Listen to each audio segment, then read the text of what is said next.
Hello and welcome to the third quarterly business review of fiscal year 2018. I'm Scott Sims, Director of Communications here at BPA. We really appreciate you making time for this forum today. Before we get started, I want to run through a few reminders for today's meeting. This QBR presentation is being shared via WebEx. The link is available on our event calendar, but if you're having trouble accessing WebEx, the slide deck is also available at bpa.gov/go-to/QBR. That's bpa.gov/go-to/QBR. Questions can be submitted at any time today, but they will not be answered until the presentation is complete. To submit a question, click the chat button on the upper right-hand side of your screen. Enter your question and press send. Your questions will be sent to the BPA host. So let's get started. Today, Deputy Administrator Dan James will start with his state of the business, covering integrated program review updates and a BP20 rate preview. Then senior executives from Finance, Power, and Transmission will provide updates on the agency's financial and operational performance. It's now my pleasure to turn it over to Dan James. Good morning and welcome to the third quarter QBR. I'm excited to share the state of business with you today in Elliot's absence. He's out on vacation this week with his family, and he will be back to share our year-end results with you in November. At the top of our list of key performance indicators is safety, which we are embedded into everything that we do. Our safety KPI looks at incident frequency rate, an industry standard measure.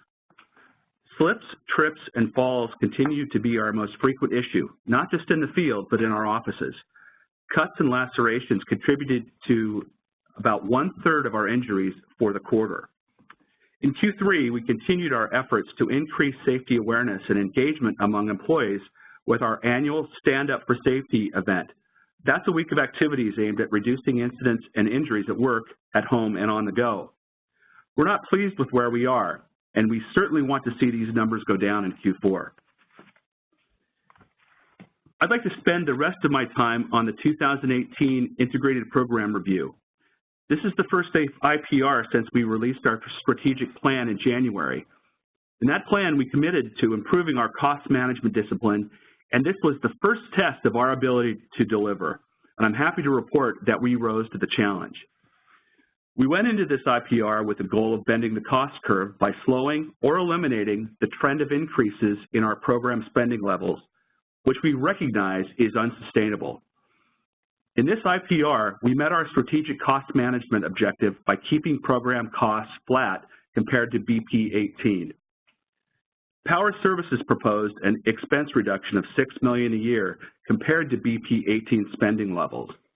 We appreciate the collaboration of our generating partners who proposed to absorb the rate of inflation for operations and maintenance programs. Internally, we continue to lower costs through savings on labor and service contracts. On the capital side, Power proposes to maintain its ramp to a $300 million annual program to increase power production and reliability. Transmission Services proposed to increase costs by $3 million a year compared to BP18 spending levels. While this is significantly below the rate of inflation, Transmission is looking for additional reductions to get to BP18 levels by the end of this IPR. Expenses are prioritized to support safety, compliance, and market transformation activities, as well as modernize our assets.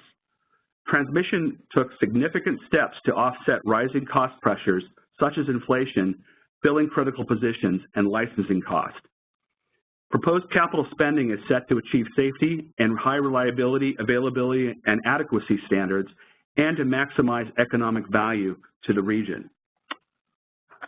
One of the most important changes in this IPR is the new cost management discipline we are applying. We are changing the way we budget and how we determine what to spend ratepayer money on. We're focusing on the areas that will move our strategic goals forward, and we're getting back to basics. We can't ask others to make budget reductions or raise rates to their customers and members without making some hard choices ourselves. We've done that. We asked our finance team to evaluate spending through the lens of our strategic plan, and we've begun to land the long-term cost savings they've identified. More details about BPA's program costs are available in our initial publication and workshop materials that were shared at the meetings in June and on the IPR webpage. We've also posted a number of answers to questions that were asked at the workshops. During the IPR workshops and comment period, we heard a lot of questions in two specific areas that I'd like to talk about. The first is our grid modernization key strategic initiative. We are providing more information on this initiative as we have it. We have updated the website with project information and will continue to update it as we work through the roadmap and many of the other areas discussed in the June 20th workshop. We also intend to hold stakeholder meetings as new information is available. We held the first of these meetings on July 24th to share our current assessment of joining the Western Energy Imbalance Market, which is one of many grid modernization projects we've identified. Please check the initiative's webpage and look for the Tech Forum meeting announcements as this work moves forward. The second area we received a lot of questions on is about rates. IPR costs are just one factor, and we understand we are asking customers to weigh in on a variety of other financial processes that may impact rates. We shared a rate preview at last week's rates workshop and hope that that addresses many of your questions. I'm going to briefly cover the rate preview, but these results will change with the final IPR and financial reserves policy decisions, as well as the modeling updates and refinements that will be made between now and the release of the initial proposal in November. With information we currently have, we anticipate a power rate increase of just under 5%. This increase assumes initial IPR spending levels with an additional $30 million in cost reductions to the Fish and Wildlife Program as shared in the July 17th workshop. It also assumes that the financial reserves policy, which has not yet been decided, will include a rate action of $40 million in power rates, which is the equivalent of a $20 million increase in the upcoming rate period. Another major driver of the rate increase is the end of the rate mitigation measures we took when we moved energy efficiency spending from capital to expense. That equates to about a 3% increase. In addition, we will see a $7 million increase due to the residential exchange program settlement. But on the flip side, we are seeing lower capital-related costs that help to offset some of these increases. While we will meet our strategic plan goal of keeping program costs at or below the rate of inflation, we miss an additional internal goal we set for ourselves this rate period to keep the power rate impact at or below the rate of inflation as well. Forecast inflation is near 2.5% annually, which means BPA's 2-year power rate increase would need to be at least below 5% to meet the goal. Without question, we want to meet or beat inflation, and we are being aggressive to get the power rate increase closer to 4%. The transmission rate increase is expected to be 10%, which is what we have been estimating in many of our financial process workshops.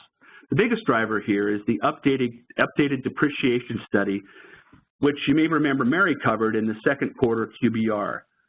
Two other major drivers include increased interest expense and the decision to amortize expenses related to the I-5 corridor reinforcement studies over 5 years, starting in 2020. More information on the amortization was made available last Wednesday in the revenue requirement presentation. Complete details about the rate preview are available in the BP20 rate case webpage. Now I want to close on our next steps. The comment period will close on Thursday. We will consider all comments in combination with more cost management actions we have identified over the summer.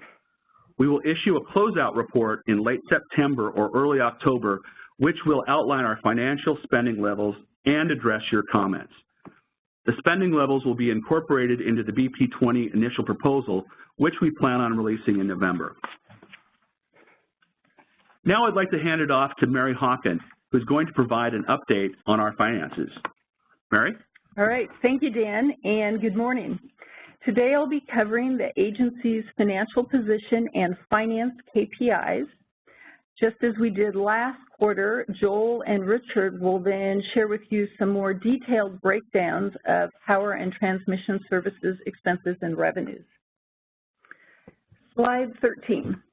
So just like previous QBRs, we're comparing all of our metrics to the BP18 rate case. This chart shows the net revenues KPI, which is total revenue less total expense.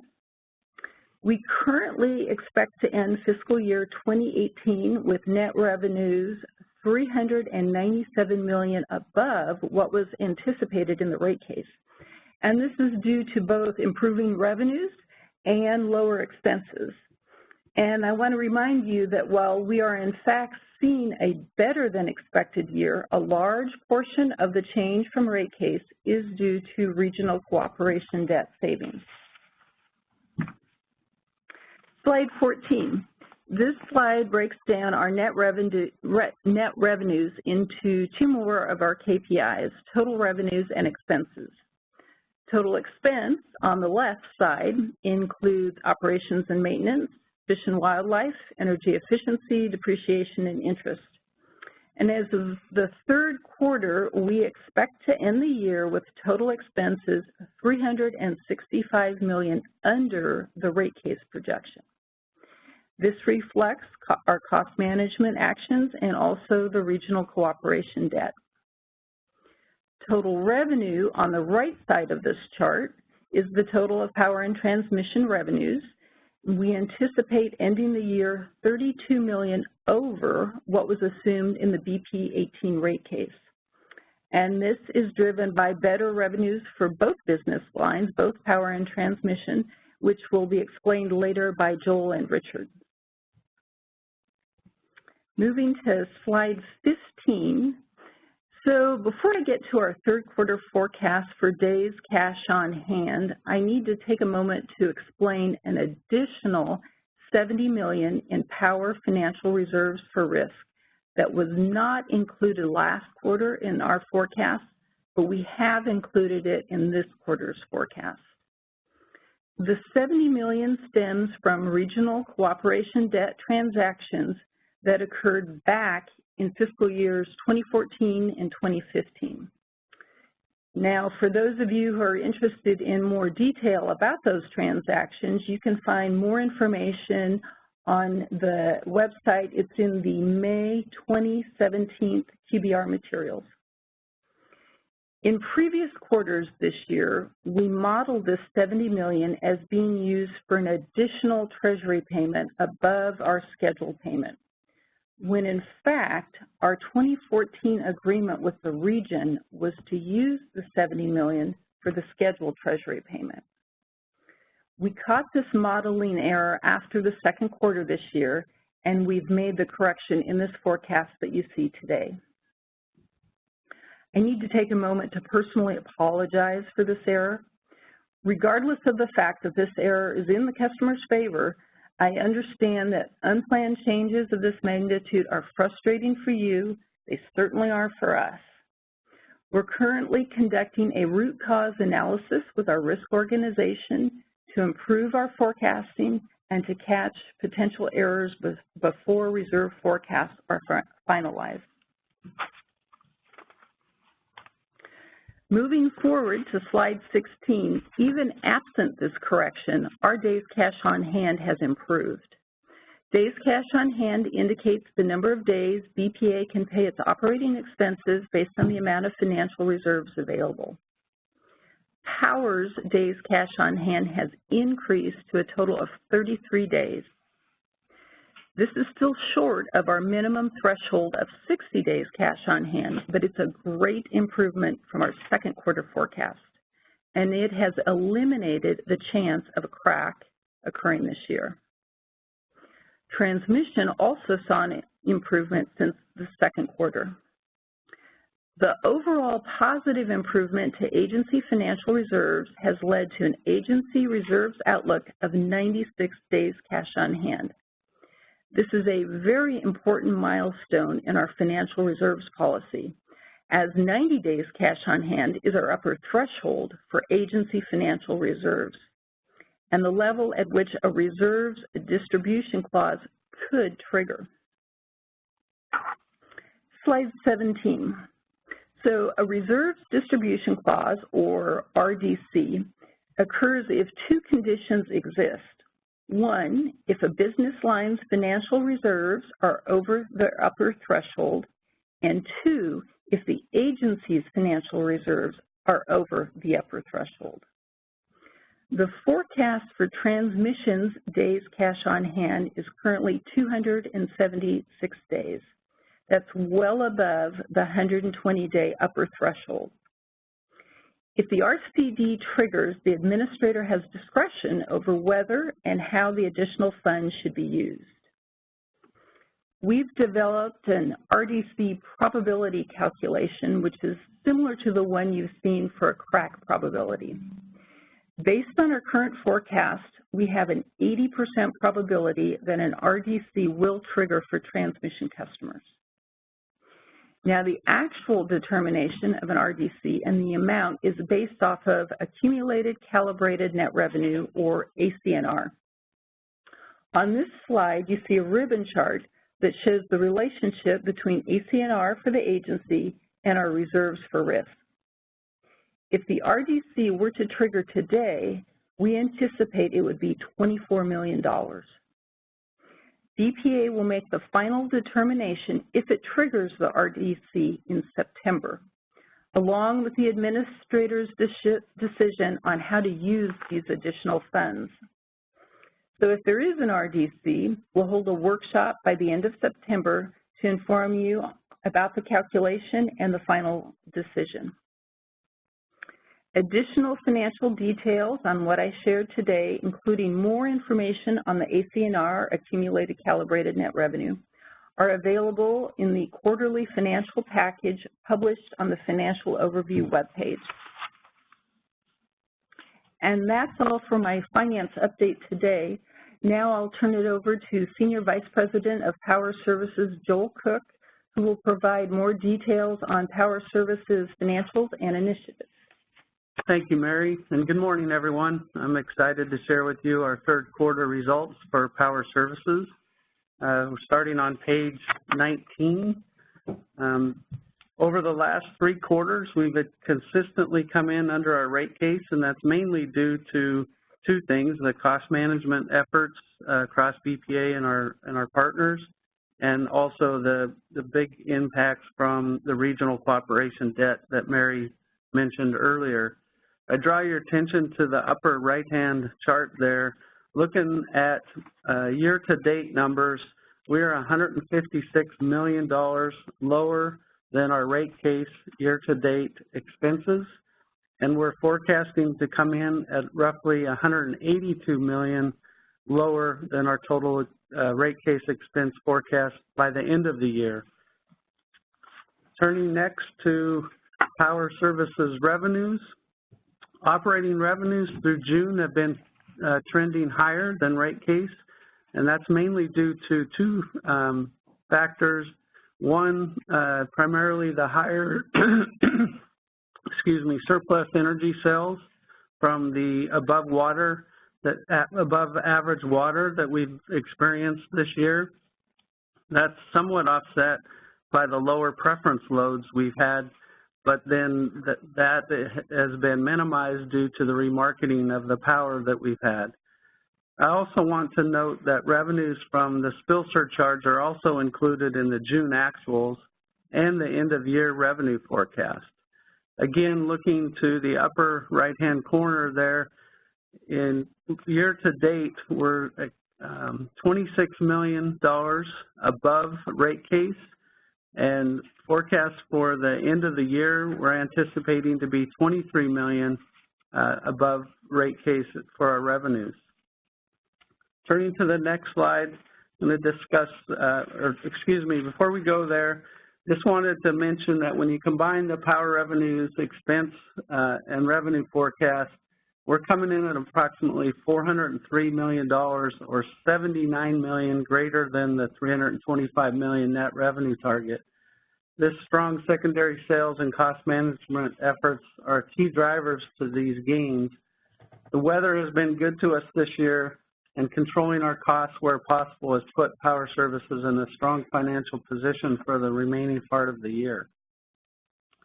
I want to take this time to thank everybody for their efforts, both on the cost management and the revenue side.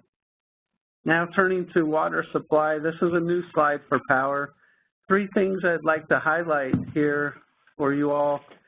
One, if you look at the red and black lines, the black line represents the natural stream flows or the unregulated flow that we would have experienced from the runoff this year from the January through July period. The red line represents the impact of managing that water with our federal hydro system. As you can see, that we benefited from more water than we would have in the early part of the year, and important to note, we kept water at below flood levels in the May-June runoff period. The second thing to note on here is that the stream flows peaked earlier than historical averages. So we saw stream flows peak in the May period rather than more so in the June period.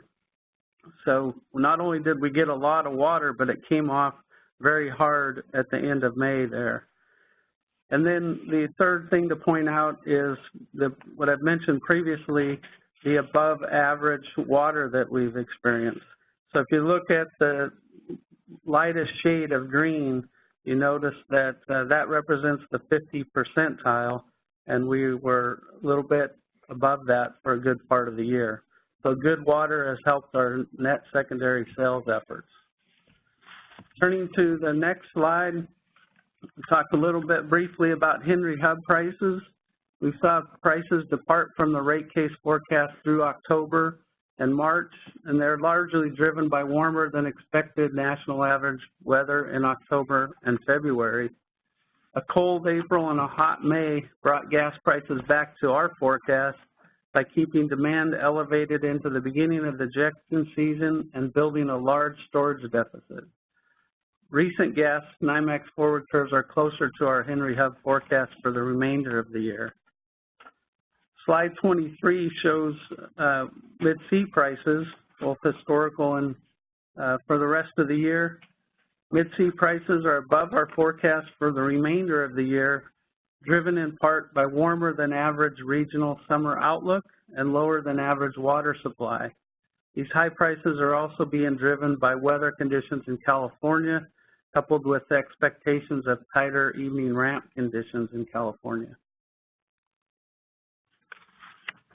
Moving on to slide 24. This, again, is a new slide for Power. You might look familiar when Richard goes over his slides, but this slide represents capital expenditure and work completed. So the line graph represents the year-to-date through Q3 amount of capital spending we've had at $137 million. Although our forecast for the year was $244 million, we're expecting the end of the year to come in at about $192 million by the end of the year. So our capital expenditure is going to be far below the planned $244. The bar charts represent the percent of work plan completed. So these are the projects we anticipated to complete in this year. I should point out that almost all of our projects are multi-year projects, so these bar charts represent those projects that we anticipated to be complete this year. Looking at Q3, we anticipated 27 projects to complete, and we've completed 23 so far this year. 4 projects missed their physical completion milestone this quarter, largely due to updated project scoping. Reclamation is underspending significantly from their rate case request, driven largely by challenges to resource the work. Project holdups at Grand Coulee Firehouse, work done at Keys Pumping Station are causing under execution. For the Corps, they're on track to overspend their rate case request due to acceleration of transformer purchases and installations at the Dalles, turbine and generator work at Ice Harbor, emergency gantry train work at John Day, and Unit 3 work at Dorshack, as well as station service replacement at McNary. Next, we're going to go to the federal hydropower forced outage factor. This key performance metric represents the percentage of hours the Fed hydro projects are offline due to unplanned outages. We are well under our target of 5.9% for the year, so that's a good thing. The primary thing that has kept us from exceeding that target are outages at the Dow, Ice Harbor, Lower Monumental, and John Day. Moving on to Columbia Generation Station, this metric represents the percentage of time Columbia Generation is available to serve our demand. Again, we've seen good performance from CGS this year. Despite a few bumps, performance through June has exceeded the target. There were two unplanned outages, one that we reported the last few quarters and one that occurred in May. However, the length of that outage was short enough not to impact the overall availability factor for Q3. Finally, I'd like to, turning to the last slide, like to let you know about some important information about upcoming events where we'd like your feedback. Earlier in the QBR, Dan teased out some potential rate impacts in the upcoming BP20 rate case. The rate case has kicked off, and at the August 8th rate case workshop, we will look forward to customer feedback specifically for how the net secondary revenue credit is determined. We will also be discussing how rate case mechanisms such as the cost recovery allocation clause and the reserve surcharge will be implemented in the financial reserve policy. Lastly, 2 public comment periods are coming up. The rate period high water mark comment period is open for BP20 rate period. This is an important component in determining the forecast quantity of power available to be sold at our Tier 1 rate. And the net revenue requirements transparency process opens tomorrow. Before I turn it over to Richard to talk about transmission, I'd just like to say that from my perspective, we are in good financial position to close out the year. More recently, we've seen some high prices and very hot temperatures, and then we think we have fared well through that period. We look forward to telling you more about what we are working on in coming QBRs.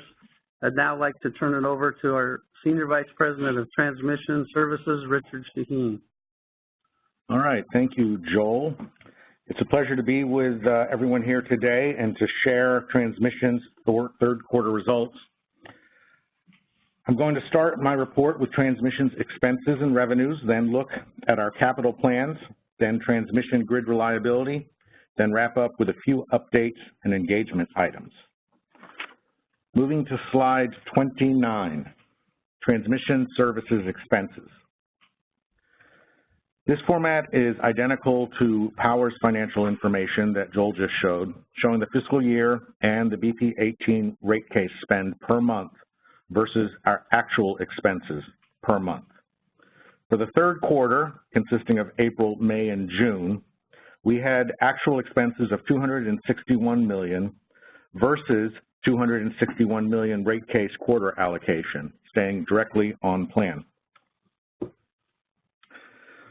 Referencing the table in the upper right hand of the chart now, for year-end expenses, our forecast $7 million higher than rate case due to higher ancillary services and oversupply costs that have some offsetting revenues and higher depreciation expense.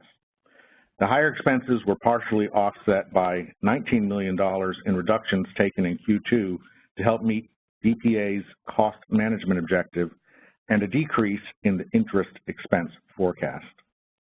Year-to-date expenses are at $746 million versus rate case year-to-date plan of $782 million. Therefore, actuals are $36 million less than planned.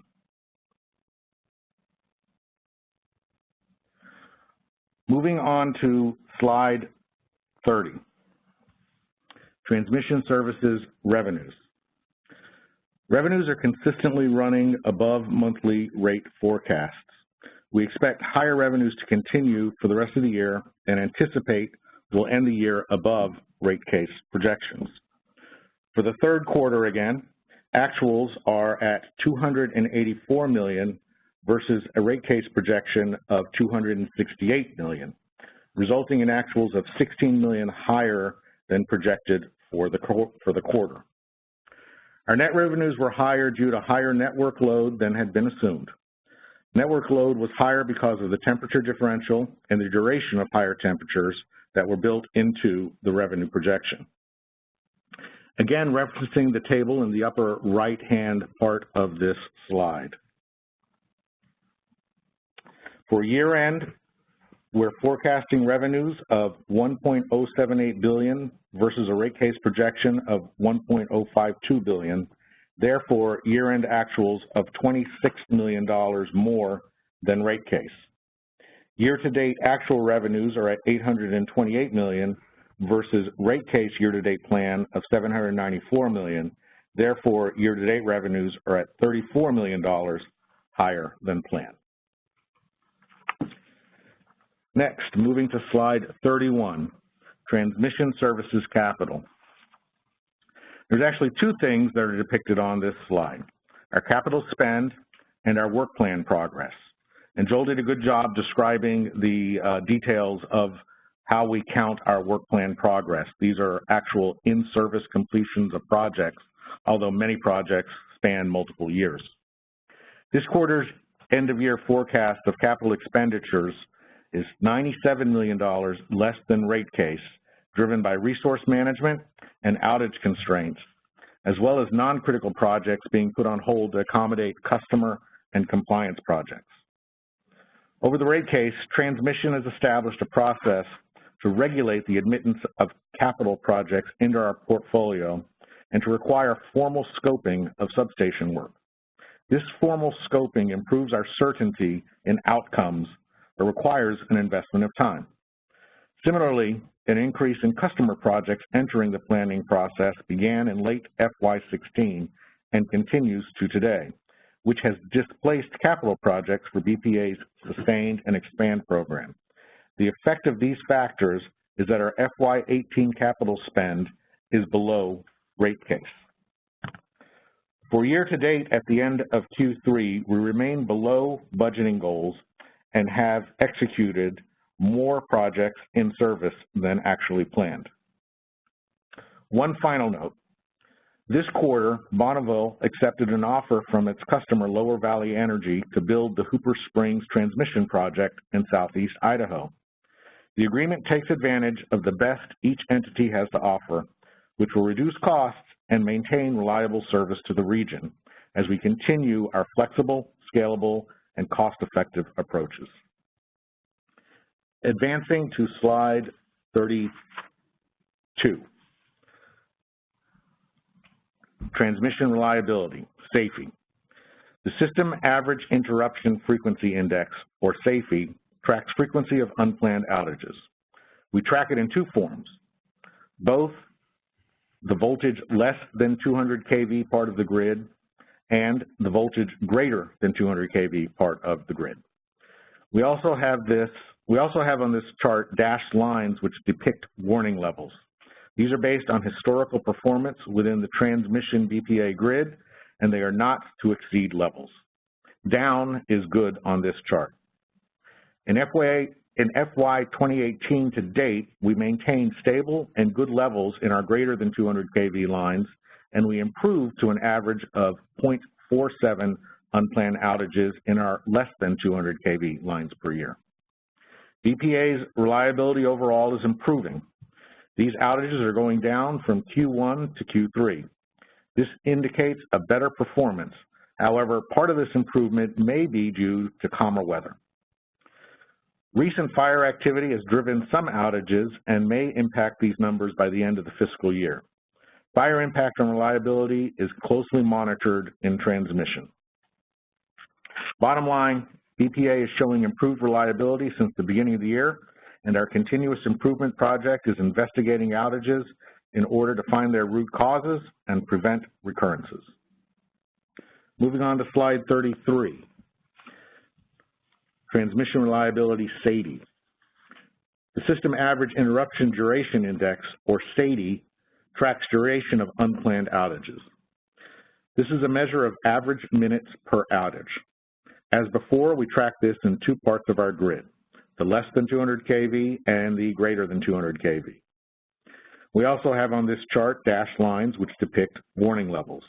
Again, down is good on this chart. Performance is below limits and the overall trend is stable. Again, milder weather may be a factor in these measures through Q3. And again, fire activity has the potential for negative impact during Q4, which we continue to closely monitor. Moving on to my final slide, slide 34, I want to give a brief update on a few key topical areas within transmission. First, Peak Reliability announced on July 18th that they decided to pursue an orderly closure of its Reliability Coordinator services by December 31, 2019. We're committed to maintain the reliability of the electric grid in the Northwest by working with Peak through this transition period as we select a new Reliability Coordinator. We began in January of this year to examine the options available for us for Reliability Coordinator services, and we'll continue our work to determine which option drives the greatest benefit and value for both BPA and the region going forward, and we'll be holding a customer meeting on August 3rd to discuss this. Next, at last week's workshop for the TC20 proceeding, BPA shared its intent to initiate settlement discussions that could lead to settling key issues and allowing us to convert all BPA OAT customers, Open Access Transmission Tariff, to a new common tariff that will help execute elements of both our transmission business model and our BPA agency strategy. BPA will be sharing positions on all open issues currently within scope of the TC20 workshops on August 21st at the final public workshop, followed by a brief comment period before settlement discussions begin September 10th. BPA's proposed new tariff, reflecting its positions on all TC20 issues, will be posted by early September. If BPA and its transmission customers are unable to reach settlement, then we're expecting to begin the formal 212 hearing process in November. Next, earlier this month, we announced our intent to conduct a 2019 cluster study. This is the first step in evaluating all requests for transmission services through the TSR study, our Transmission Service Request Study, and expansion process. The deadline to submit requests for eligibility in the next cluster study is August 31st. The study portion will begin first of the new calendar year. And finally, last month, we saw the release of the Montana Renewables Development Action Plan. This report, the result of a process sponsored by our Administrator Elliot Mainzer and Montana's Governor Steve Bullock, was developed in partnership with a group of our regional partners and explores opportunities and barriers of renewables resource development in Montana. You can find a link to the Montana Renewables Development Action Plan and this recent report on bpa.gov under Initiatives, or by clicking the link in the presentation materials for today's QBR. We appreciate all of the participants who worked to make this an effective, informative, and timely process to explore the different aspects of renewable resources development in Montana. That concludes today's update from the business lines, and I'm going to turn it back over to Scott. Thank you. Yeah, thank you, Richard, and thanks to all of our presenters today. Before we take questions, I have a few reminders to share out about upcoming opportunities to engage with BPA. A complete list of our upcoming events and processes are listed at bpa.gov. Let's begin with public processes on slide 36. We recognize that many of you are already engaged in attending meetings on the topics listed here. Timing and details of these meetings are posted on BPA's event calendar. As Richard mentioned, after Peak announced it will wind down, BPA will remain dedicated to maintaining reliability coordinator services and will create opportunities for you to engage before we make a decision. That meeting is listed on the slide as August 2. Both Dan and Joel mentioned BP20 workshops during their updates. We have one scheduled for August 8th and one is tentatively set for August 22nd. On the transmission side, we have two more TC20 tariff customer workshops scheduled for August 21 and September 25, and we plan to initiate settlement discussions in early September. A topic in which many of our stakeholders have an interest in is the Columbia River Treaty. The State Department announced a town hall on September 6th that will be held in our rates hearing room in Portland at 5:30 p.m. on September 6th. U.S. Columbia River Treaty negotiator Jill Smale will provide a general overview of the negotiations. Questions can be submitted in advance to Columbia River Treaty at state.gov. That's Columbia River Treaty at state.gov. And last but not least, our grid modernization efforts include another public stakeholder meeting on October 11th for those interested in potential EIM participation. Now let's turn to comment periods on slide 37. This is a big week for us as we will close out 3 comment periods. Comments on the integrated program review, financial reserves, and leverage policies, and capital financing are all due this Thursday, August 2nd. We're glad to see many comments have already come in and appreciate that the region and our customers are engaged because your feedback helps provide us with information we need to make well-informed decisions. We can't do it without your involvement. We also have 2 comment periods closing this week. Next Wednesday, the FY2020 and 2021 rate period high water mark closes. These will be used to set power rates in the upcoming BP20 rate case. Next Thursday, a Spar Canyon Round Valley project comment period closes. We request your comments on an environmental assessment that was completed for that project. Also, we know many of you are anxious for an update on the Accords, which Elliott covered last QBR. We are looking at extensions of the Accords, and we anticipate having a public comment period on the proposal later in August. We will make sure to update our website and send out communications when these details have been finalized. More information about these comment periods is available at bpa.gov/comment. So that concludes the presentation portion of today's QBR. We will now begin answering your questions from those who have submitted during today's presentation. As a reminder, you can still submit questions by clicking the chat button on the upper right-hand part of your screen. Enter your question and press send.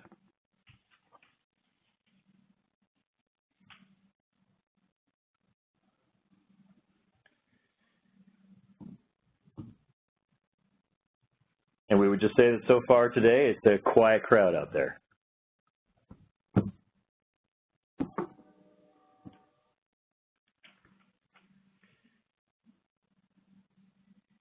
We have a question from Peter Scanlon. How do the lower than projected capital spends translate into expenses? You'll see with lower capital, we'll have lower interest expense on the income statement and then also lower depreciation. Okay, great.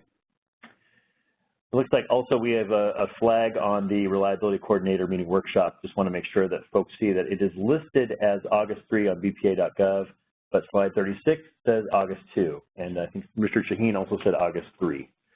So we will get that one hammered out and corrected here as soon as possible.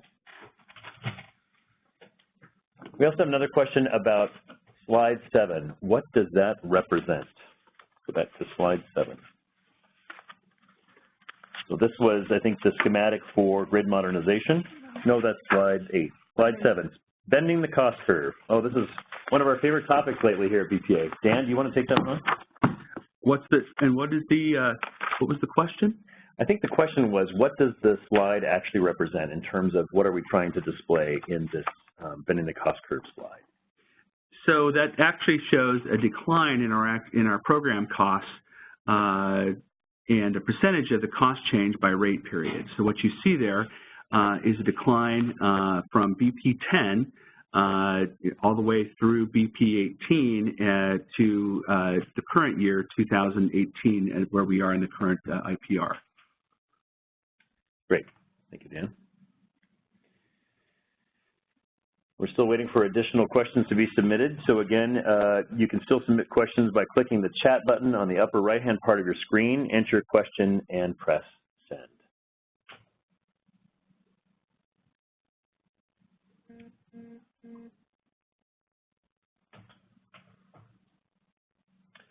This one looks like it might be coming from the transmission side, or for the transmission side. Does BPA plan on leveraging tower assets to provide radio/cell coverage in the Pacific Northwest? Well, actually, we currently do that now, and we're always entertaining offers of telecom organizations that want to use our facilities, and it could be anywhere from our existing radio towers to our transmission structures to any of our land areas in substations or service centers that they would locate towers, but it is something we currently do and continue to pursue. Thank you, Richard. Another question we have is, how much of power lower costs are from RCD, Regional Cooperation Debt? So this is Joel. I believe it's roughly $130 million in savings. Okay, thank you, Joel.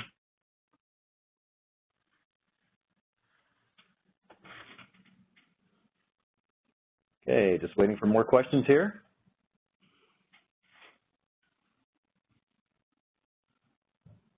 One more reminder. As a reminder, you can still submit questions by clicking the chat button on the upper right-hand part of your screen, enter your question, and press send. Okay, we have another one here from Marie Morrison. Could you give an update on the substation fire and its impact on BPA transmission assets? Well, thus far, we've been quite fortunate that there hasn't been any significant damage to any of our transmission facilities, no damage to any substations or switch yards. There have been a very minimal number of wood structures that were impacted, no impacts to any of our steel lattice structures. We have had a few line outages due to smoke from fires moving underneath our transmission lines, but we continue to have folks staged safely in monitoring the fire's progress and in coordination with our dispatch centers. Thus far, system impact has been minimal, and as I stated, infrastructure damage has been very minimal. And I would just say, as a side note on that, the Dalles transmission line maintenance crew, helped by the Olympia line maintenance crew, did a tremendous job out there in the field, working in coordination with firefighters. Of course, we do not ourselves fight fires, but work in close cooperation with emergency management officials. Absolutely, that's true. And there was a fire named the substation fire, although it really had no tie to any of our substations. It just happened to be in visual vicinity of our converter DC station, and they chose to name it the substation fire because of that. But we've been very fortunate, and hats off to all our crews and dispatch centers and entire BPA team for keeping watch on the fires and keeping our system safe and reliable. That's a good point. The dispatch folks play a huge role in that as well. So another question here is on a question from Kevin O'Meara on slide 15 and the $70 million increase in revenues. The question is, what exactly happened? And I think Mary is going to take that one on. Yeah, let me try and explain that again. So it's a $70 million increase in power financial reserves for risk. And in our previous forecast, basically we were overstating our treasury payment, which is cash leaving the Bonneville Fund. And what we have done is corrected that. So this additional $70 million that we had committed to back in 2014 and 2015, we were basically double counting that treasury payment. We've corrected that, and the result is the $70 million doesn't flow out of the fund, and therefore the balance is higher in this forecast than it was in the previous forecast. And I hope that helps. I know it's a little complicated. There is some additional information online in the QBR package, and we're happy to talk more if we need to clear that up. Okay, great. Thank you, Mary. Next question is on with regard to slide 17 from Fred Hewitt. On slide 17, how is the potential $24 million in regional cooperation, or RDC, return, and what are the options for allocating that? Mary, you may want to screen that out a little bit better.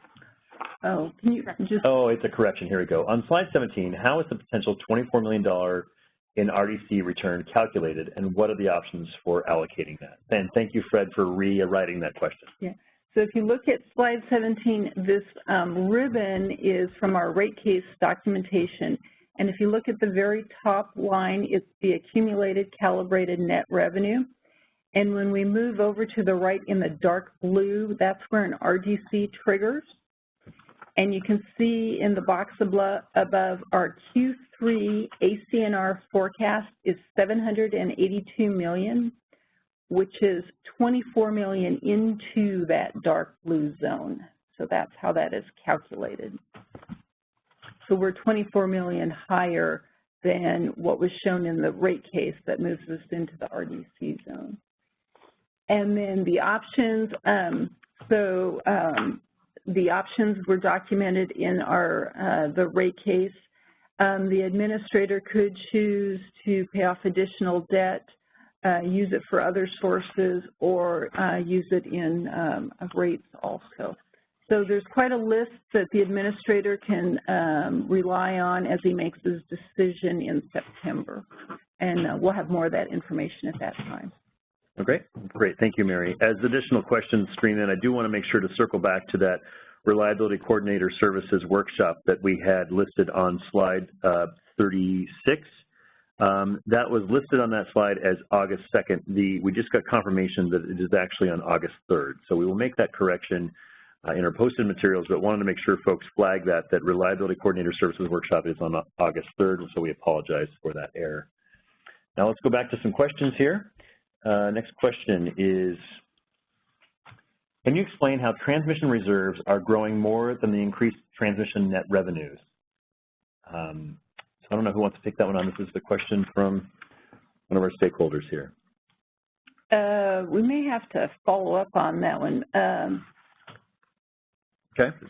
So we have I would just say we have a good approach here on the QBRs. If we can't answer your question today or need to do some follow-up, we will be pushing those out via our IPR website. Maybe if we could have a little more information on the specific, if there's a certain year or time period the person's looking at, just a little more information on the question. Yeah, and it may be a timing issue of forecasts versus actuals, and when we're seeing the actual reserves change value versus net revenues being reflected in our current budget. So I think any difference between the two is more related to timing issues than anything else, because the net revenue should ultimately match any change in reserves. Right. Okay, well, let's do this. If we need additional clarity on this, we'll ask the participant to send that question in more detail to communications@bpa.gov. And that really goes for anyone here who either doesn't want to ask a question on the WebEx or would like to write a more detailed question to us. Again, it's communications with an S @bpa.gov. And a question like that may be helpful to know what the individual is looking at so we can specifically explain the discrepancy. Good point, Richard. Thank you. Okay. Additional questions. So we currently do not have any other questions, although I have to say this is the most robust line of questions we've received so far in the QBR, the revised QBR format. So that's great news.